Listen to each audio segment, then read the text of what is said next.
You're listening to this podcast, so I know you've got a curious mind. Here's a helpful fact you may not know yet. Drivers who switch and save with Progressive save over $900 on average. Pop over to Progressive.com, answer some questions, and you'll get a quick quote with discounts that are easy to come by. In fact, 99% of their auto customers earn at least one discount. Visit Progressive.com and see if you can enjoy a little cash back. Progressive Casualty Insurance Company and Affiliates. National average 12-month savings of $946 by new customers surveyed who saved with Progressive between June 2024 and May 2025. Potential savings will vary. This episode is brought to you by Indeed. Stop waiting around for the perfect candidate. Instead, use Indeed sponsored jobs to find the right people with the right skills fast. It's a simple way to make sure your listing is the first candidates see. According to Indeed data, sponsored jobs have 4 times more applicants than non-sponsored jobs. So go build your dream team today with Indeed. Get a $75 sponsored job credit at Indeed.com/podcast. Terms and conditions apply. Good evening. I'm Ron Burgundy, and this is what's happening in your world tonight. Live from the basement of the YouTube headquarters, they don't even know we're down here, it's the Stacking Benjamin Show.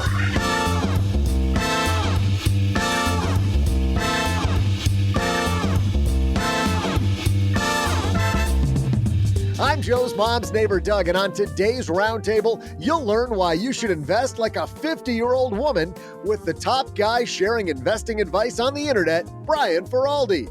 Speaking of 50-year-old women, OG will be joining the discussion. And finally, our favorite woman on the roundtable, it's Paula Pant. But that's not all. Halfway through the show, I'll share my towering trivia question. And now a guy who calls hot dogs wieners. So awkward. It's Joe Saul Seahigh.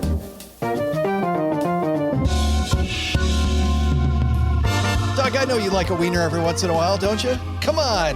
Hey, everybody. With welcome. Mustard only. Welcome to Two Friday. sausages. Stop. We have, as you can tell already, a great show. It's all downhill from here, everybody. Welcome to the Stacking Benjamin Show, your 3-day-a-week confidence booster. And I'm super happy that to usher in the weekend, we've got a great topic and we've got a great panel. So let's meet them, Doug.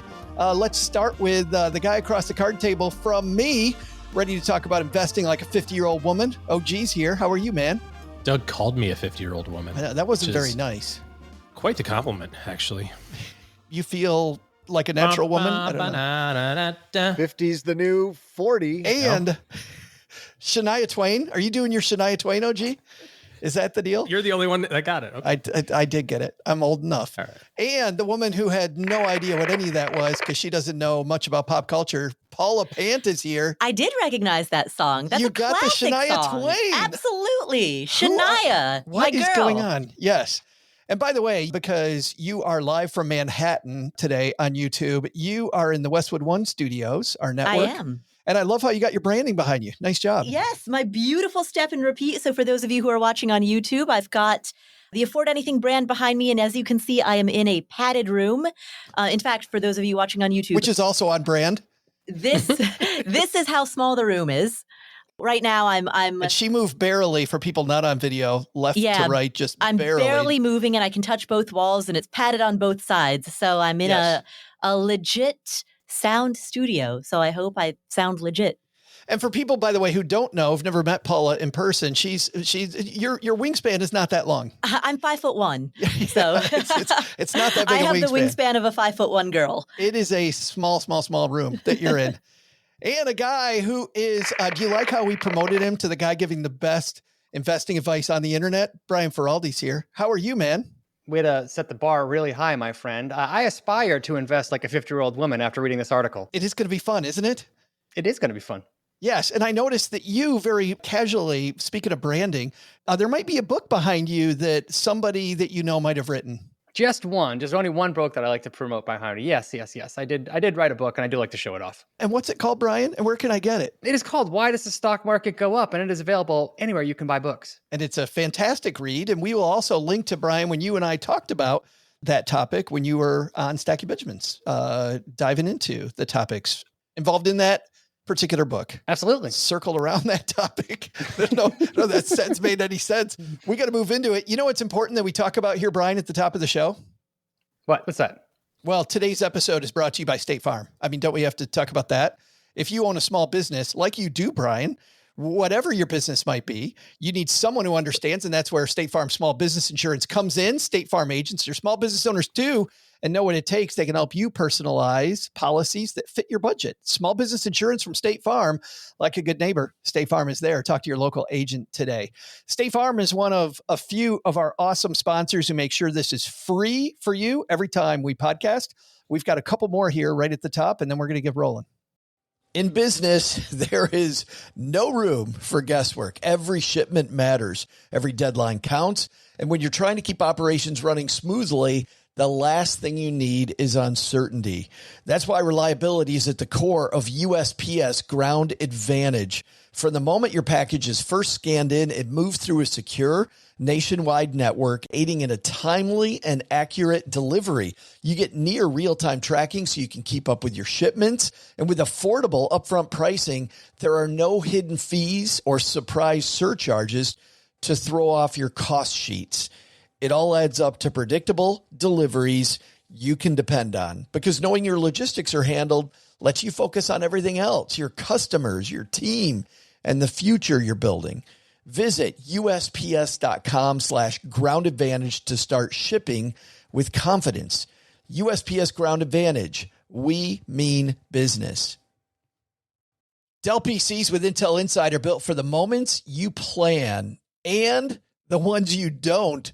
They're for those all-night study sessions, the moment you're working from a cafe and realize every outlet's taken, the times you're deep in your flow and can't be interrupted by an auto update.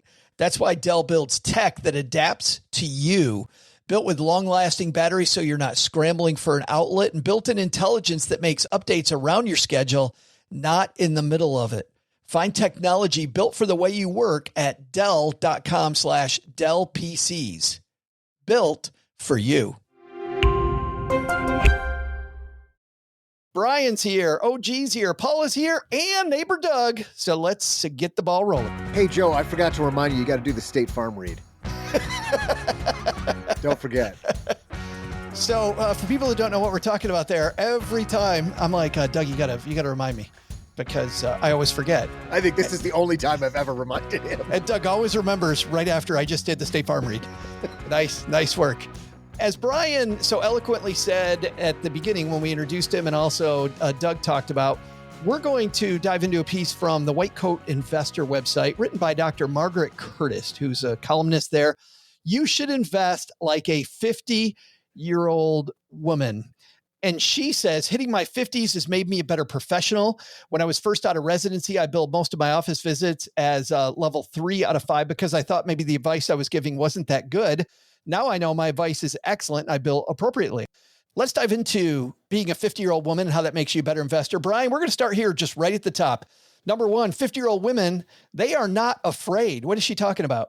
Well, I really like this article because she talked about how when you are an experienced investor, as the author of this article is, you've lived through some downturns during your time. This author pointed out she lived through Black Monday in 1987, the dot-com bust, 2001, the Great Recession, more recently the COVID drop. So when you live through a downturn the first time, boy, is it scary. But once you've been through it 2, 3, or 4 times, that experience can really pay off because it can teach you that in the long term, the stock market will eventually bounce back. Is it kind of dangerous then, Brian, that really, besides the little blip down and up in 2020, we haven't had much? I mean, the last decade has been pretty golden for us. Does that mean maybe a little sweat for some of our younger stackers out there? It could be, but if you were paying attention during the 2010s, it certainly didn't feel like it was up and to the right. I vividly remember several periods when my portfolio fell 10, 15, 20%, or even more, sometimes staying down for a period of years. So while by and large, the 2010s were a good period, there were certainly plenty of bumps along the way. Yeah, Paula, it's so hard to see, to Brian's point, with these ups and downs. There's always a thing going on. Mm-hmm. There's always some storyline that, oh my goodness, this is the reason why this is different. How do we guard ourselves against that? Because you could have said for all these things that she's talking about here, Black Monday, 1987, my father-in-law said out loud that he lost a ton of money then. The dot-com bubble, I remember getting fired because one of my clients earned, I think, 47%, and that wasn't good enough. So I got canned. And then 2 years later in 2002, the market was at half what it had been. And then the Great Recession, 2008, I think all of us on this call remember that. But how do we guard ourselves against this? It's tempting to always think, but this time it's different. And I think being a student of history, being someone who actively, even if you didn't personally experience it, someone who actively studies investment history and is aware of the dot-com burst and Black Monday and all of the calamities before that, can help frame whatever is happening now into a wider context. Because if you're relatively young, you don't have the life experience to take a long-term view. So that long-term view has to come from a study of the past. Oh, gee, though, it's still, I hear what Paul is saying, but still every one of these times is different, right? I mean, it's very easy to say, but this is different because each of these downturns, it was different. Well, from the stuff that created it probably and during the actual event, obviously COVID was the first time we experienced something like that in 100-ish years or so. Not too many people alive remembered the flu issue in the 1900s. But I think some of it also goes back to the fact that in order to have market returns, you have to have fluctuation, and the reality is that if everything was guaranteed, nobody would invest in assets that have opportunity for higher returns. Your savings account paid 10% a year right now. Why would you invest in stocks that also pay 10% a year?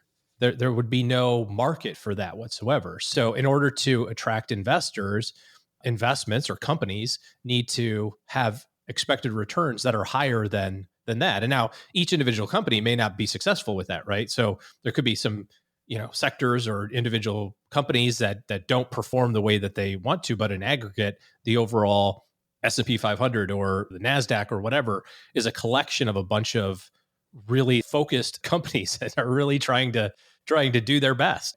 And I think when we look at history, like Paula said, we also have to remember that people who are involved in that in the day-to-day, right? If you're a banker and it's 2008 and the banking world is collapsing, so to speak, around you, you're not just like burying your head in the sand going, oh, well, that was a good run, wasn't it, fellas? They're sitting around like actively trying to solve the problem. The world's smartest people run these big companies. And sometimes they're successful. Sometimes they do what they want to, what they're trying to do. And sometimes they're not, but they're not trying, and then when you take it in aggregate and you look at the overall economy and say, I'll just own one of everything in the whole economy, on average, the economy does well over time. It helps to recognize the history of it, but I think also to recognize that if you're a young investor, like this is kind of how you started it out earlier, Joe, if you're a young investor, you have all the time in the world. So you should hope for a market decline. Gives you an opportunity to pick up some NVIDIA at $70 a share instead of 135. What a bargain. Well, and that actually, Brian, I'm going to send this one your way. We look at not just NVIDIA in these sky high valuations, the sky high stock price, but a lot of people in general just go, well, the stock market's really high right now. I'm going to wait till it goes down, right? You hear that all the time from new investors. What do you say to that? Yeah, it's very tempting, right? Because if you look back at any chart that shows what the Dow has done, what the NASDAQ has done, what the S&P 500 does, it's so easy. You just buy at the bottom and you sell at the top. What that misses out on is what it is like to actually live through moment by moment during that period and the uncertainty of what's about to happen ahead of you. So it is extremely tempting for people to try and time the market, especially when you hear the stock market's at all-time high, therefore I'm going to wait until the next crash. The problem is the stock market could be at an all-time high and it might be in 1991 and the stock market is going to go up for another 9 years, or it could be 2007 and the next 18 months are going to be brutal. So you're trying to time the market, and what you're really trying to do is time the emotions of the collective bit of other investors. I don't know what my emotion is going to be half an hour from now. How could I possibly tell the emotions of the entire gamut of investors out there? So just dollar cost average into index funds and take that equation out of it. Well, and the problem, Brian, is that you can talk a big game, not you, but like the investor group. Yeah, the investor can talk a big game, but I guarantee, having lived through these things, I didn't get a lot of phone calls on March 23rd of 2020 going, hey, I know the market's down 34%. I got a HELOC on my house so I can get more money in right now. Or I know margin's a bad idea, but the market's really, really, really down. So I want to leverage the crap out of my portfolio and buy more. Or on March 9th of 2009, the S&P was roughly down about 57%. There weren't a lot of people clamoring at the doors when we opened up that day to go, I can't wait to get in at the S&P's at 600. It always looks great in the rearview mirror. You go, oh, I would have done that. No, you wouldn't have. Nobody does. And if you do, you tiptoe into it. I've never met somebody who has like literally done the, I'm going to back the truck up type of execution, because in that moment of March of COVID, I'm sure like everybody else, I was thinking, hey, we're down 30%. That sucks. But I can see a path to minus 50. We're down 30% in 17 days. I don't know what the next 17 days are going to look like. Down another 30 from here. Who knows? Like it could be. So even if I wanted to time it, even if I had the best intentions at that moment, I'll be like, well, it's probably going to go down more. So you're right. Just pick a plan and just start putting money in, and don't ever think about it for the next 40 years and you'll be a gazillionaire. I tell Joe's mom to back that dump truck up all the time. God, no. Stop it. Paula, let's move on so we can forget that. I want to ask about short-term results then. If taking what Brian and what OG just said into account, when you're buying in your personal account, right, you're putting money into the market, do you just not watch it for the first year? Like, what do you do when, because I remember back when I was a financial planner, I'd have clients and we buy something, and especially if it was their first time, what happens? They watch that every single day. And then they would come into my office 6 months later and they go, we've lost 10% of our money. I thought this was a good thing. I'm like, well, right. Yeah, it is. But 6 months is not like, how do you guard against looking at your short-term results? The best thing to do is to intentionally lock yourself out of your account if you can manage it. Set up an automation. Exactly. Set up some type of an automation so that you're automatically investing every month, and then forget the password, lock yourself out of your account, block the website from yourself, right? Create the guardrails, parental control guardrails on there so that you cannot check your own balances, and let yourself back into the account once a year. Brian, what Paula assumes, though, is that you have the right investments. I know what some people think. They're like, well, I think I might be in the wrong thing. Like, how do you guard against being in the wrong thing for your goal versus having the confidence of going, I can lock myself out of my account and I know this is the place I need to be? Yeah, I've never had the confidence to lock myself out of my account and do what Paula is suggesting. But one thing I do suggest people do, delete all apps from your phone that show stock prices, because that is something that is extremely easy to do. I hate that the Apple iPhones come with that automatic stock apps on there. I just move that to, I don't know if you can delete it. I just put that as far back as I can. Yeah, being tempted to look at stock prices, especially when you're first just getting started, is so extremely high. But investing should not be exciting. Investing should be boring. So if you find yourself getting really charged up by looking at day-to-day price movements or what's happening with the stock market on any given day, you're just tempting yourself to trade. So if you ask me, how do you lose weight? The answer is get the candy and the ice cream out of your house. Same thing with stocks. Do you want to do better with stocks? Get the apps that show you stock prices off your phone. Number 2 on this list, because she's singing off your song sheet here, Brian, I'll stick with you. She says, we're not here to impress you. I love this. 50-year-old women, we're low on estrogen, which is the quote, I care what you think about me hormone. My investment portfolio is appropriate for my family and backed by years of data. We primarily use the following funds. U.S. large mid-cap stocks uses the Fidelity Total Market Index. For U.S. small caps, uses the Fidelity Small Cap Index. International, Fidelity International Index. Bonds, U.S. Bond Index. And for REIT, the Fidelity Real Estate Index. We also own a single-family rental. And then she says, if you think this portfolio is boring, you're right, but I didn't ask for your opinion. What does she mean there, Brian? Where do people get in the weeds with this one? I love this. This is someone that has mastered the art of avoiding FOMO. This investor has no worries about what you are doing with your money or what your opinion are of what she's doing with hers. She has no FOMO if you're saying, I bought shares of NVIDIA or I bought shares of Bitcoin or I'm investing in the next new thing. She has set up a plan for herself. It's boring. She knows what it is. She's comfortable with it and it works for her. So this is the kind of mindset that more investors should adopt.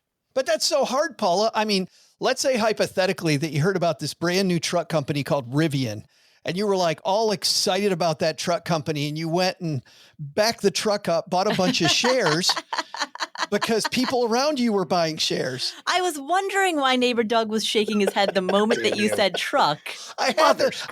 Hey, you go after mom. I'm coming back. I'm coming for you. I'm sorry, I got distracted by back the truck up. What was the question?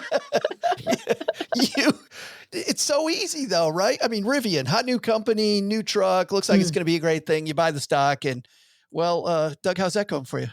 Oh, I tripled my money in the first week of that. And then? That's where my story ends. I stopped looking after that. I'm like, I'm good. You lost the password. I did. I changed that password. But Paula, how do you avoid that? Because there's always a new company, right? There's always a hot new thing. You and I, for Afford Anything this morning, somebody talking about AI, somebody listening to that episode might go, oh, I'm going to invest in a bunch of AI companies now. So what I would recommend is keep a very small portion of your portfolio, 5% or less, that you dedicate towards fun stuff. That little sliver of your portfolio is where you can take some wild bets, have some fun. By virtue of keeping it to only 5%, you get to scratch that itch while keeping it contained. It's sort of like with food. You try to stick to a certain meal plan, or you try to stick to a certain method of eating for 6 days a week, but then you've got 1 day a week where you can indulge. It's the same concept. Oh, gee, you like that? Have your fun, but sandbox it? I think that's fine. I think where people make mistakes on this is replenishing the sandbox. We build portfolios for clients. I lose on all those funds, so I just go put more in it. Yeah, just gonna go do it again. So, we build portfolios for clients, and sometimes it happens, right? They say I want to do this thing, or I have a friend who works at this company and I want to be involved in that. And it's like, all right, well, pick a budget. Like Paula said, 5%, 10%, whatever your number is that you're okay with the dollar amount going away. Put it in a separate account. That one you can have the passwords for, and trade your heart's content. But if it goes to zero, I have two rules for this. If it goes to zero, you're done, right? Like that was the experiment that you tried, thankfully, with a low amount of your money, and proved the point. If you happen to be right, number one, you don't get to say, I told you so, because sometimes that stuff happens. And secondly, if it's a meaningful amount, right? You invest $10,000 in an IPO and all of a sudden it's worth $100,000 or $500,000, some crazy number, you should probably talk about what your plan is for that also. Now, I'll be honest, I've never had anybody have that happen to them, which ought to tell you everything you need to know. That again, that doesn't mean it's not going to, because there's lots of companies out there, but it's very hard, especially with social media and stuff like that. People post things all the time of look at how great I did with this. You don't see a lot of here's the things I screwed up. You only see here's the wins. And I had to tell my kids the other day, just because it's on the internet doesn't mean somebody didn't Photoshop it. You can totally take a statement and change all the numbers around and make it look like it's a 10X it's the internet thing. Somebody would do that? I mean, I don't know why. I don't know what it gets you, but I need the approval of strangers, OG. That's what I need in my life. If more strangers love me, that'd be great. Brian, number 3 is interesting because she writes, we have other priorities. She says, I'm the first to say I live a life of abundance, family, friendship, dogs, a garden, hockey rink in the backyard, plenty of hobbies, have nothing to do with finance. I don't have the time or inclination to do dumb stuff like day trade or pick individual stocks. And she then shares her allocation, which frankly, we don't like, but then I don't like anyway. But she says, I rebalance every 6 months or when our total allocation's out of whack by 5% or more. The research on optimal rebalancing strategies agree with me. If you still think I'm wrong, reread number 2, which is I don't care. But I think the bigger point she makes is around this lifestyle thing. We have had several conversations with this good friend, Phil Town, Rule 1 investing, right? He picks individual stocks, Brian, something she calls stupid. He does it very, very well. He is public about his track record.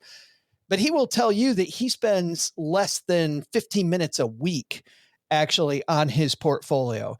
You're another guy like Phil who is known for investing and teaching people how to invest. I think people think it's time intensive. How much time do you spend on your portfolio on a weekly basis? That's hard to say because when I was first learning how to invest, it was something that I was interested in.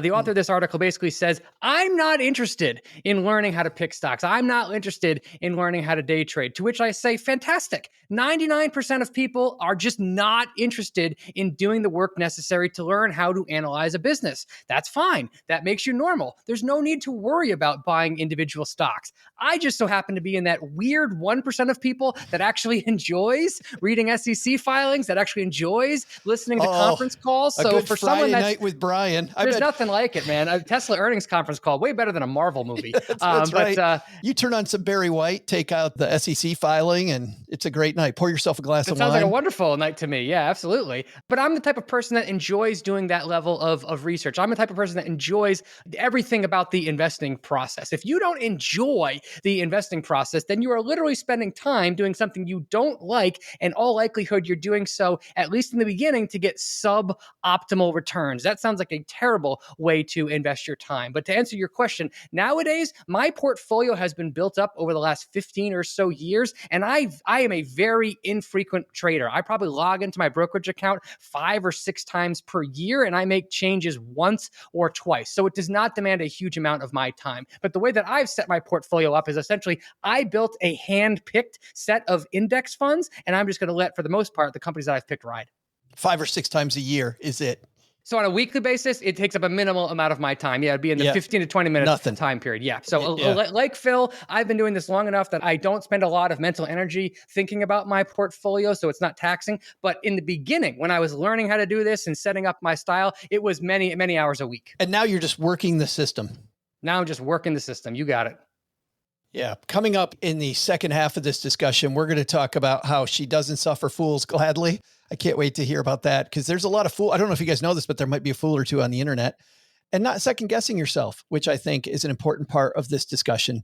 But at the halfway point of every Friday Stacking Benjamin show, we have a trivia competition between our 3 contributors, OG, Paula, and my mom, who never plays. She doesn't like walking down the stairs. So Brian, you're helping mom today.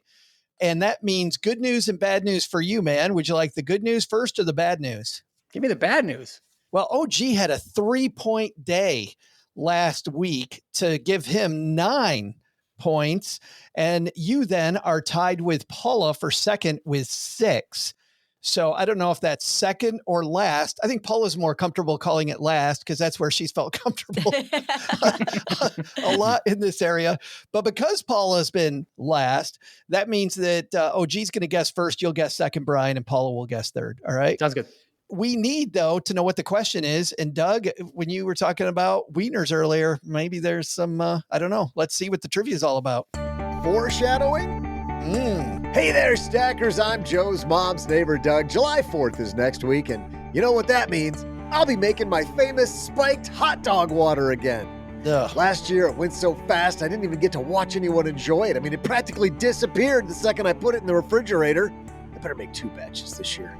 Speaking of things that are distinctly American, on this day in 2005, architect David Childs revealed his design for what was first called the Freedom Tower, now known as One World Trade. I wonder if he built like a tiny version of it for the presentation, you know, like you see architects do in the movies. I always wondered what they do with those things when they're done with them. Bet they donate them to a local ant farm. How cool would it be if you're an ant and that just shows up in your neighborhood for free? How awesome Get to live would in a that skyscraper. be? Take the penthouse right out the bat. Anyway, today's trivia question is, what is the total height of the One World Trade building, including the antenna? I'll be back right after I finish boiling all these hot dogs I got at Costco. 57 down, 43 to go. I think they might have been already boiled when you bought them for $1.50 each, Doug, but to each his own. Yeah, what am I going to do with all these soda cups I got? OG, you are first up, man. The One World Trade, including the antenna, how tall is that building? Could you pick a question that's more Paula-centered than... How tall is the building out your window, Paula? I was going to say it's literally like a 6-minute walk. And if I'm, of course, in a padded room, as we established earlier, but if I were to just step outside of this room, I would be able to see it. You can eyeball it. Just kind of do one of these things. Exactly. Oh, I have absolutely no idea. I don't even know, like... Oh, see, we thought, Doug, that he would know this one in right particular. Off the bat. We designed this question around you, OG. We totally designed it around you. How? What do I know about the... Can't tell you. World Trade Center. Okay. Let's see here. It is... a story is usually like, what, 10 feet, give or take? Like a 2-story building, 20 feet, 3-story building. So how many stories is that? They also have another big building in like Central Park or something, right? Like a big residential building that's like this giant monolith. Yeah, they do. On Billionaire Row. Taller or shorter than that? I feel like there's probably 100 to some odd floors. The Sears Tower, is that the one that's in Chicago? I feel like there's 100 floors there. So that was amazing. The Willits. Now it's the Willits. No, it's not.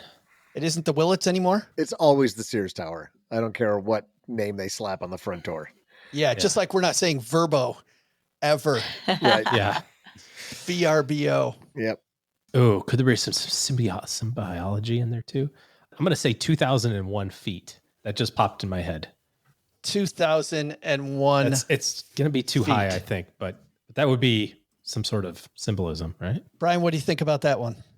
Do I think about his guess or do I think about my guess? Well, his guess. You think it's too high? He thinks it might be too high. That would be well over a quarter mile in the air. So I'm thinking that's a little optimistic.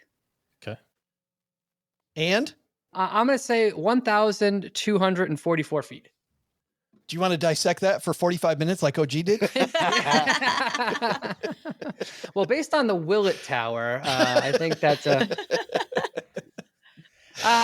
roughly 100 stories. I don't know if it's as tall as the original towers were, but those I think were 110, somewhere around there. So I'm thinking something like that, but it has a big tower on the top. So I added 100 feet for that. So we got a symbolic 2001 from OG to, I guess, represent 9/11. The Space Odyssey? Sorry. Yeah, that's right. And then Brian has, and Mom, a 1,244. Paula, where are you going with this one? Well, when I consider the height of the tall buildings in Kuala Lumpur and contrast that with the Shanghai Tower. And this one time in Dubuque, Iowa, I went into a department store. I think Brian's is probably correct. So my only decision is, do I take the over or the under? For people not enjoying the video of this, Brian is highly suggesting she go lower. Which then poses the question, is he suggesting that I guess lower because he's trying to help, or is he suggesting that I guess lower because he's trying to throw me off course? Definitely one of those two. Yeah, that dude looks shifty. I would not think about the helpful side. All right, I will go over. That was actually my initial gut was to go over, but then as I've learned through playing these, my initial gut is always wrong. But I will take the over. Do the opposite then. That's right. I will take the over. 1,245. 1,245 is Paula's answer. So we're all locked in. We're going to find out who the winner is. But first, we've got a couple more great sponsors, and then the rest of the show's ad-free.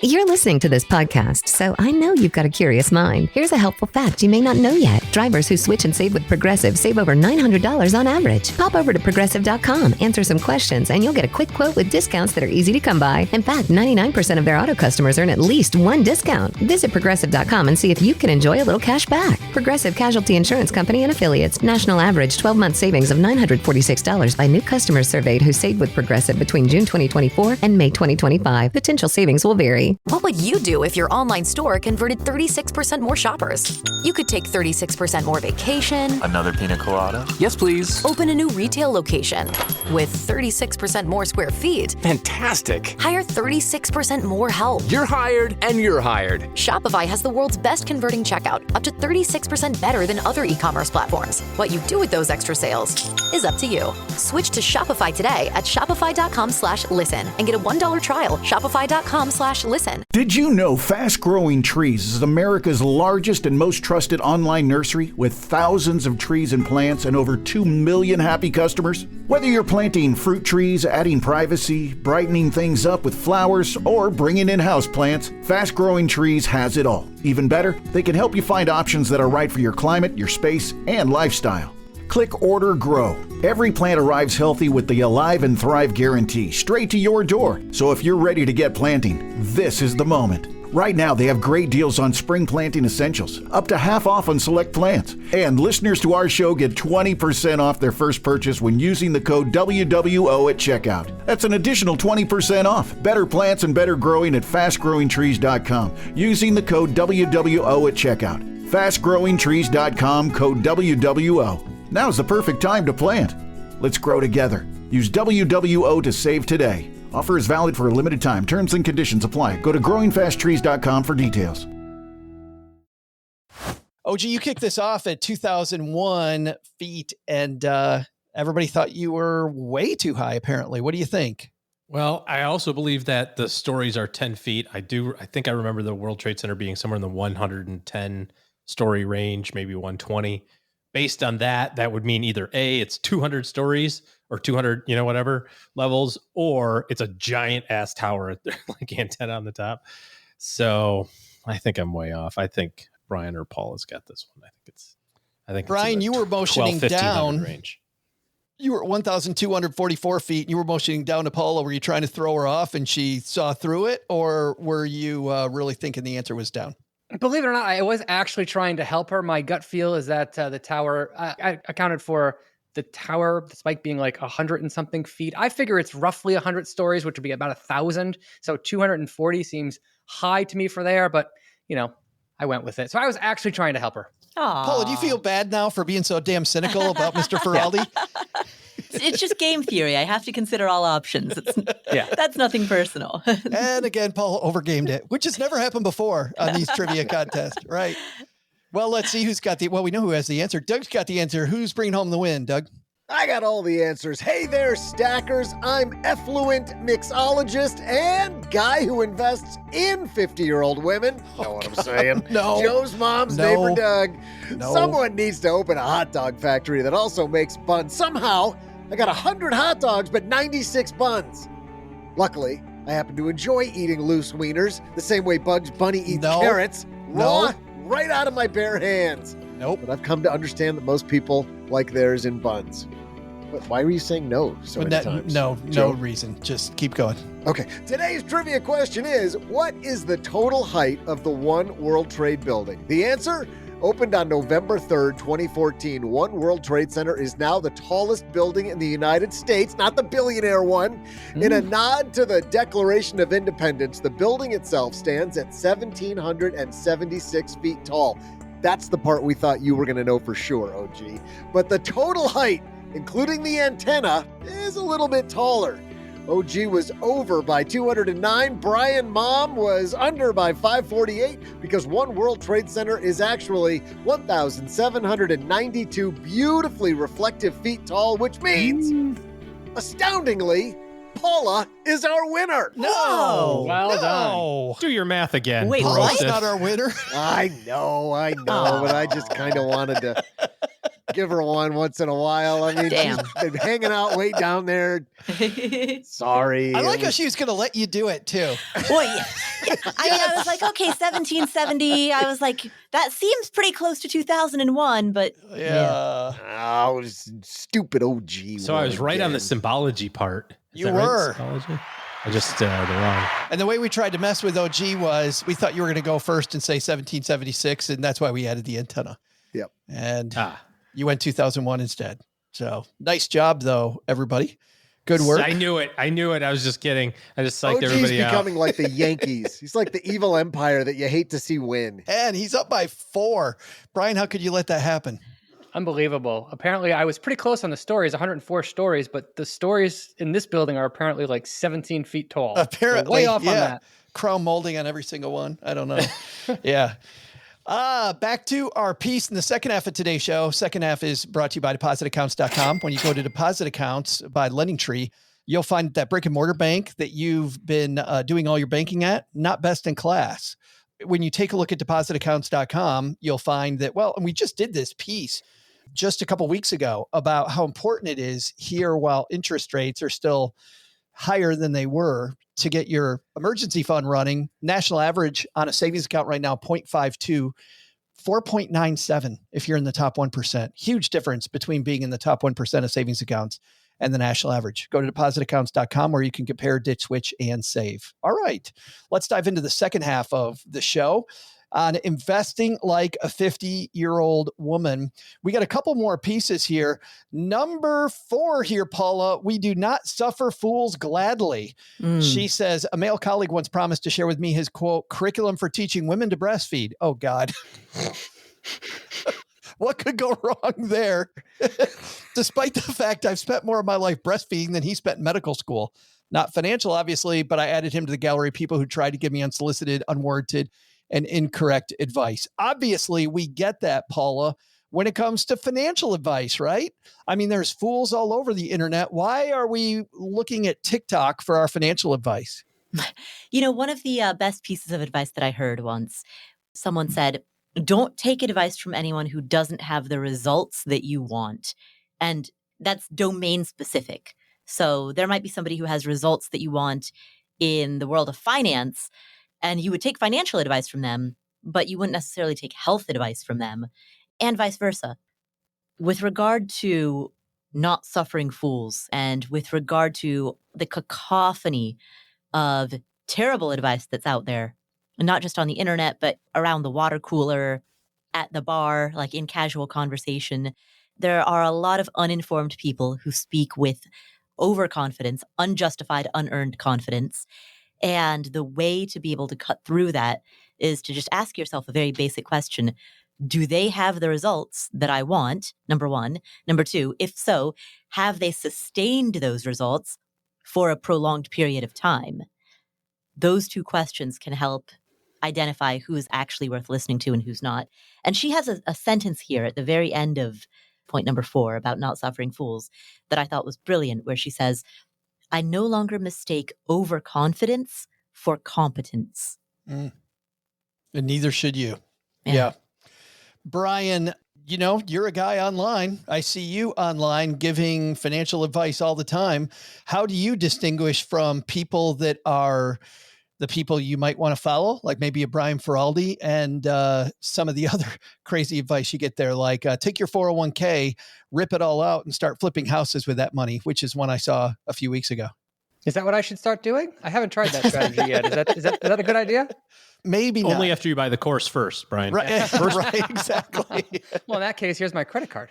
I totally agree. Everything with Paula just said. You have to figure out, does the person you're listening to actually have the result that you are after? And for me, when it comes to financial advice, I don't listen to anybody until they have proven to me that they have taken their advice through the bear market in whatever period that they are talking about. It is, everybody looks like a genius in a bull market. Everybody looked like a crypto genius when Bitcoin was going straight up. How did those people act during the recent bear market when it fell peak to trough like 70%? Or conversely, if you're in my space, if you're an individual stock investor, did you survive 2022 and 2023 when so many stocks that were just straight up in 2020 and 2021, everyone was bragging about their results online? Are those people still around now that we've seen the opposite side of that and so much money has flown out, or that interest rates have normalized? So to me, you have to prove that you had longevity in the industry and survived at least one bear market before I'll take anything you have to say seriously.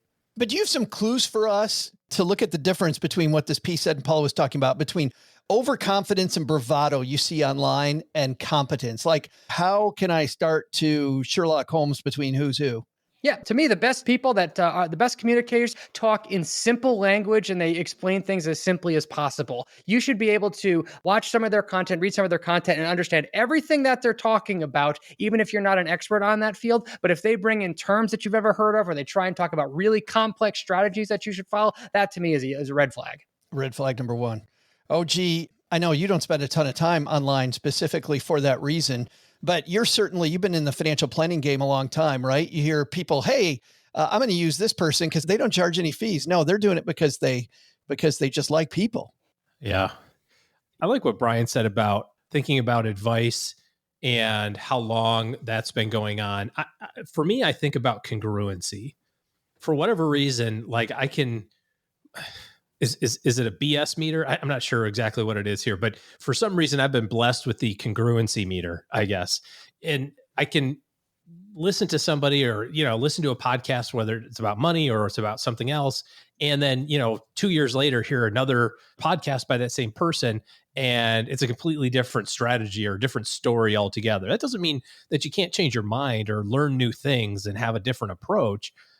I'm thinking about this person that was on YouTube, did a bunch of YouTube shorts, and I despise the one person YouTube thing where they like pretend they're two different people. Like, hi, can I get a table for a restaurant? Oh, of course you can, that. sir. I totally love it. That's like one of my favorite styles of video. Yeah. First Robin Hood and now the worst videos online. Well, anyways, this one guy used to do differences between millionaires and billionaires or whatever. Just, it was entertaining. But for some reason, he's pivoted 1,000% into schlepping annuities. Like it just like literally went, you were talking about 401ks and I was thinking, oh, are you going to talk about this guy who just says, you should never do a 401k, you should just put all your money in annuities? Because index annuities never go down. They never were like, so to me, I just found like this incongruency there that, I can't watch this stuff anymore because it's like whatever's hot today. You know what I mean? Like if you're a real estate investor, Paula's a real estate investor. Paula, you know so much about real estate. You haven't changed your tune on that. You know what I mean? Mm-hmm. Like that's your expertise. And that's what you're not like, well, real estate was great during, the 2010s, but now it sucks. And let me tell you about Ethereum and how great it is. It's like, it's like all of a sudden the whole thing is a different, you know what I mean? Like that would be really off-putting for somebody that's followed your stuff for a long time. Now, if I wanted to learn about whole life insurance, I probably don't do it with Paula Pant. Like, that's okay. That's not your thing, right? There's probably somebody who does that. Mm-hmm. But one of the greatest compliments I think that I got from the show some years ago was I was having a conversation with somebody after the show, and he had asked a question. I answered it, and he just started laughing. And I said, "What? It wasn't particularly funny. What was funny about that?" He says, "I literally called into the show 3 years ago, asked the exact same question, and I could almost play your answer, and it would be the same tone and tempo of your answer today as it was when you answered it on the show 3 years ago." I said, "My gosh, I didn't even know you did that." And to me, it seemed like if you just always tell the truth, or you always come from a position of like, here's what I believe in, then you never have to try to remember what the hell you said last time, because it's always kind of the same stuff. Was that guy trying to get another free t-shirt? Is that why he asked the question? It sure seemed like it, right? I think congruency is the biggest thing here when it comes to online counsel of any kind. I love the phrase that, if the stuff leads with process, it may be worth listening to. If it begins with product, like there's a product that they really like and it starts there, I think that's also a big red flag. That tells you a lot about what's on their top of mind, right? Yeah. What's funny, Paula, is that a lot of the time this comes down to a judgment call. And number 5 on this list of hers is we trust our own judgment. She says, I hear a lot of younger women talk about pressures they feel to make career or money moves that involve giving up their autonomy. Spouse that won't share oversight of their finances, or who wants to make a wackadoodle investment, or an employer wants them to work more hours or outside the scope of their practice. My answer to them is always the same. In my 51 years, I've never not once been glad I substituted someone else's judgment for my own. Mm. Do you ever feel like your judgment is flawed, or should your judgment be the final arbiter like it is number 5 here for her? Well, I think that good judgment involves listening to a wide variety of perspectives and then synthesizing in your own mind, synthesizing all of those perspectives together, deciding which elements to keep and which elements to discard, and then exercising your own judgment. But in order to do that, you need confidence in your own judgment. And what she, I think, is talking about in this final point is that so much of the time, young women do not have confidence. They receive social messaging that really chips away at their confidence. And it takes decades, literally decades, to be able to unlearn that and to be able to trust themselves. As she highlights, one of the advantages of growing older, especially as a woman, is you do grow more confident in your own skin because you realize that the people who were speaking to you authoritatively, or the people who were speaking to you confidently, which you once mistook for competence, was actually just other people speaking authoritatively or confidently. That wasn't an indicator that they were actually more competent, and oftentimes they were not. And you see example after example of that over and over. And you see example after example of times that you've been burned by virtue of giving up your own autonomy. And slowly, after enough of those lessons, you do start to trust yourself more. Sadly, well, I think that you're right on with young women.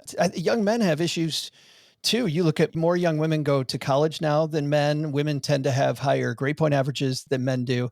And you see the lack of confidence in young men too is difficult. Brian, in your journey, there was definitely probably, I mean, I don't know how confident you were out of high school. I wasn't certainly very confident. How did you gain the confidence to know that, you know what, my judgment's probably right on this? Are you guys familiar with the Dunning-Kruger effect, I assume? Which is when you first start out with something, you learn a couple of the basics and your confidence in your skills just skyrockets. And then eventually the market smacks you in the face. And then your confidence in yourself absolutely plunges to a level of despair. Crap. And then slowly it builds back up. I think what she's alluding to here is that she has gone through the Dunning-Kruger effect, just like I did when I was a new investor. And I think that what she has done is she has proven to herself that her decisions and her investing style works. It works for her. An important thing to know about investing is nobody has your interest in heart more than you do. You are responsible for your own money and you care about your wealth more than anybody else in the world, including a financial advisor that you're paying. So she has clearly proven to herself over a period of decades that she knows what she's doing. I think that has enabled her to have self-confidence that her judgment is correct. But to me, I did not have that same level of confidence at the start. That's just something I've proven to myself over time.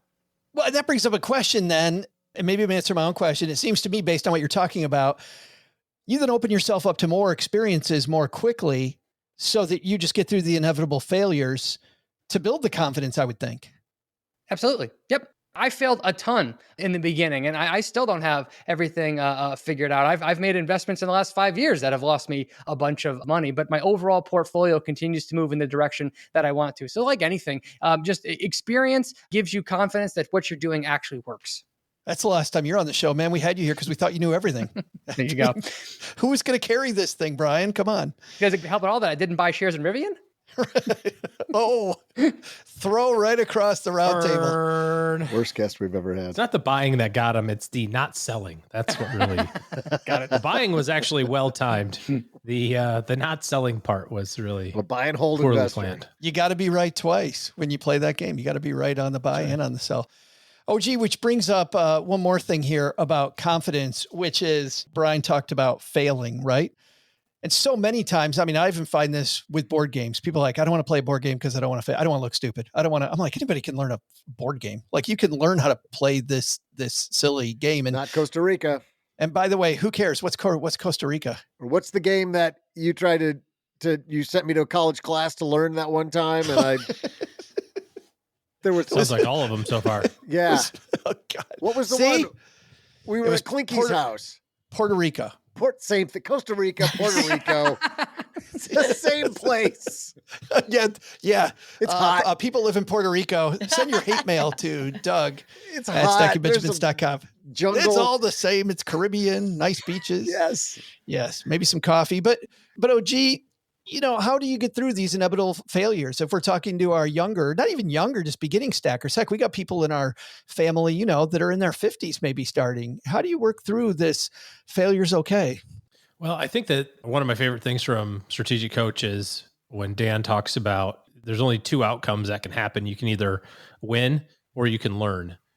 And frankly, you can learn from winning also. But if you go into any activity, whatever it happens to be, whether you're trying to build your business, whether you're pivoting and you're trying to make a change in something, or, you know, something like investing where you're just trying to figure it out the first time or trying to improve it. If you go into it with the idea that I'm either going to be successful doing this or I'm going to learn something about being successful, one of the two, and then really use that information.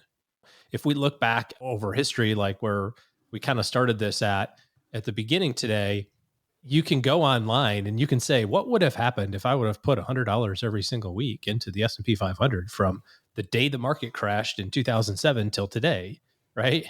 You'd have $1 bajillion. I'm rounding, I get that, but it would be a lot. And then you can say, well, what happens if I exactly timed it? You can figure that out too. I got literally the high and literally the low every year, and I exactly time my money. It's not that much different. In fact, sometimes it's worse, even if you got the exact right times. But I can tell you, and there's a lot of research on this too, if you miss the best 5 days every year, your average goes from being 10% a year to 6. And it's just 5 days.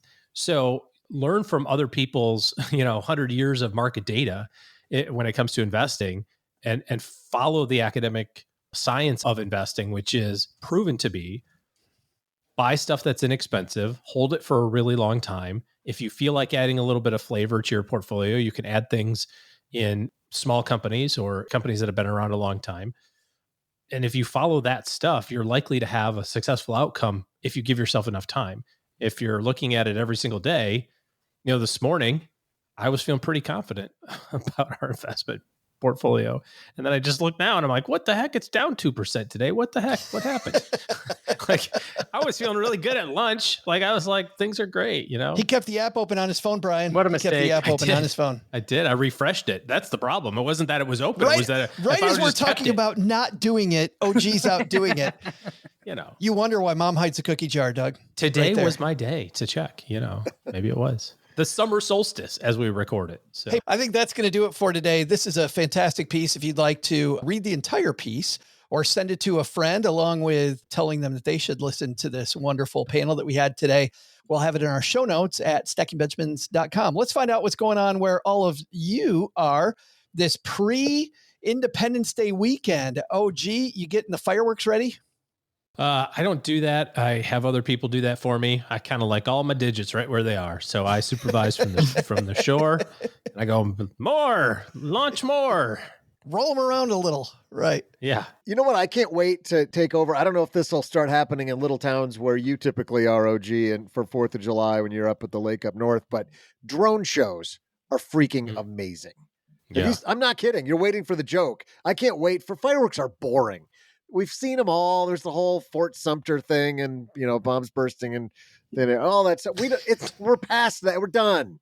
I want the drone shows with the 3D dragons flying around and rocket ships taking off. Did you just say, who cares about patriotism? Give me dragons. No, it's time to just rockets. Upgrade our patriotism. You know how many cool, patriotic type I'll use OG's word from earlier, symbiology. Oh, how much you can, it's not even a word. How much you could do with about 300 drones in the air. These things are awesome. Paula. What's going on? I don't know where to go from there. I don't know either. So tell us what's happening at Afford Anything right now. On the Afford Anything podcast, we have a number of great guests, including Brian Klass. He talks about chaos theory as it applies to your finances. Really chaos theory as it applies to life. That's on Spotify, Apple Podcasts. It's on the audio version of the Afford Anything podcast. Meanwhile, over on the YouTube version. Oh, the YouTuber. Yeah, exactly. So, the Money Guy show. Yes. We aired an interview with the Money Guy that is a YouTube exclusive. So we've got kind of a, depending on if you listen via audio or watch via video, we've got special stuff just for you. Oh, so you got to listen to both. Yeah. Or watch one, listen to the other. Or listen to both to get treated with both. The Money Guy, Brian Preston. Never heard of him. No, wait, who is he? Yeah. What a great guy. Actually, what's funny, Brian, is that's where I met you, was at a breakfast with Brian Preston. Mm-hmm. He's a great dude. I've been listening to his podcast for over a decade now. Such a nice guy. Just a great guy. And he just launched a new book, Millionaire Mission. Just I've read it. It's quite good. Great dude. Yeah. Fantastic stuff. Brian, thank you so much for joining us again. Every time we get to do this, it's great. And you and Paula and I were at Craft and Commerce recently. Yeah. So should we talk about that? Should we talk about, you may have an awesome newsletter that our fans might like. Sure. My newsletter is called Long-Term Mindset, which is the name of my financial education company. It comes out every Wednesday. It's just 5 short pieces about that encourage you to invest with a long-term mindset, hence the name of the company. So yeah, you can sign right up for that on my website, longtermmindset.co. Longtermmindset.co we'll link to in the show notes as well. And it is a fantastic read. By the way, does your company have 3 owners? It does. Yeah. 3 of us. Yep. And we have very strict hiring criteria for becoming an owner. Yeah. The first name has to be. Brian, and you must be a stock market investor. I was with your partner, Brian, and you, and we were standing with a foamy beverage in Boise, and the other Brian comes up and uses this last name, and you guys explained to me that you have to call each other by last names because you can't say Brian. That's right. You get on to the three of us and you just say Brian, and we're like, yes, and you have to be more specific than that. So absolutely. Yeah, by the way, how beautiful was Boise? What a great town. Wow. Yeah. It's just amazing. So gorgeous. I can't believe I've never been there before. Doug, you been there? Feels just like California now. Oh, Boise it's beautiful. It's clean. It is beautiful. Everyone is so friendly, like Food's incredibly friendly. Everyone's good looking. It's really annoying, actually, when I think about it. Yeah. It is. The bar is way too high. You weren't there the day I was there then. People weren't nice when you were there, Doug? No, I made it uglier when I showed up. I was the one non-good looking person. Yeah, people were nice, friendly. It was an amazing place. If you've never been to Boise, time to go. And they're happy with tons of people, to Doug's point, coming in from California. Oh, they love it. And moving in very, very quickly. All right, I think that's going to do it for today. Thanks to everybody for hanging out with us. Next week is our greatest hits week. So guess what? You got us 5 days next week with some special guests like Mel Robbins we're going to replay Mel's amazing appearance on Stacking Benjamins. Rachel Robertson, who was in charge of the science unit in Antarctica. And imagine having to lead a bunch of people where if they get in a fight, there's nowhere to go. Like you have to see them over and over and over and over and over. She's going to talk about leadership in that type of environment. And we got 3 others that'll remain a surprise. So we'll see you back here with new episodes in 2 weeks. But Doug, tell us what should be on our takeaway list today. Well, Joe, what's stacked up on our to-do list for today? First, take some advice from Brian Feroldi. Don't worry about the storms ahead in the market. They'll help you learn that you're resilient enough to come out stronger on the other side. Second, don't forget what Paula said. Just like a 50-year-old woman, have the confidence to have some fun with your investing. But you need to do it in a sandbox. I'm not exactly sure what that means, but I'm about to go find out on my favorite website. So, what's the biggest to-do? I got to get a 5-gallon drum so I can keep up with the demand for my spiked hot dog water. I got a feeling you'll be seeing Joe's mom's neighbor Doug's famous spiked hot dog water in 7-Elevens all over the country. Joe's mom's neighbor Doug's famous spiked hot dog water. TM! Thanks to Brian Feroldi for joining us. You'll find all of his work at longtermmindset.co. We'll also include links in our show notes at stackingbenjamins.com.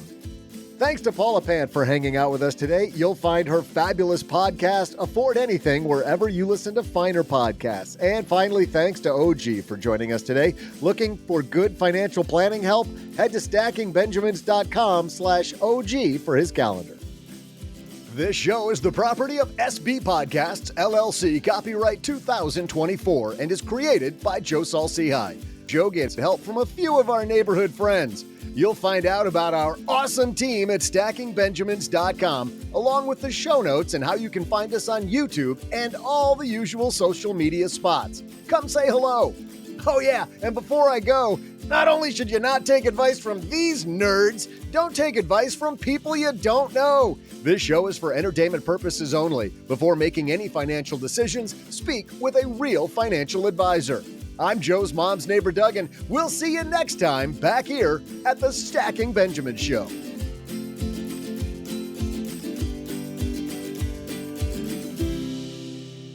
What was that? It's called the medium sketch. The medium sketch? Yeah, it wasn't rare, and it certainly wasn't well done.